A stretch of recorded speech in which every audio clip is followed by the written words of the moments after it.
পুলিশের আচরণ ছিল অত্যন্ত অমানবিক এবং বর্বর। পুলিশের ভূমিকা এখন যেন বিচারকের মতো, যেখানে তারা নিজেরাই আইন তৈরি করে এবং নিজেরাই তা কার্যকরী দেয়। আরো মর্মান্তিক বিষয় হলো, পুলিশ এই ঘটনাকে এক প্রকার মিছিলের রূপ দিয়েছিল। তারা স্লোগান দিচ্ছিল, গরু আমাদের মা, পুলিশ আমাদের বাবা।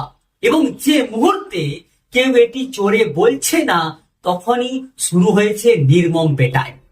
এটি একটি গণতান্ত্রিক রাষ্ট্রের জন্য এক দুঃখজনক চিত্র। সংবিধান রক্ষার দায়িত্ব যেখানে পুলিশের, সেখানে তারা এখন গরু রক্ষার নামে সাধারণ নাগরিকদের পেটাতে ব্যস্ত।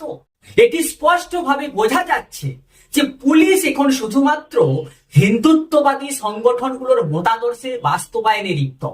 এতদিন শুধু আরএসএস এবং বিভিন্ন গোরক্ষক বাহিনী মুসলিমদের উপর আক্রমণ চালাত, কিন্তু এবার তার সঙ্গে যোগ হয়েছে রাষ্ট্রের পুলিশ বাহিনী। অথচ দেশে হাজার হাজার ধর্ষণের মামলা হয়, কিন্তু অপরাধীরা শাস্তি পায় না, কারণ পুলিশ প্রমাণ দিতে ব্যর্থ। কিন্তু গরু সংক্রান্ত বিষয়ে তারা অত্যন্ত তৎপর।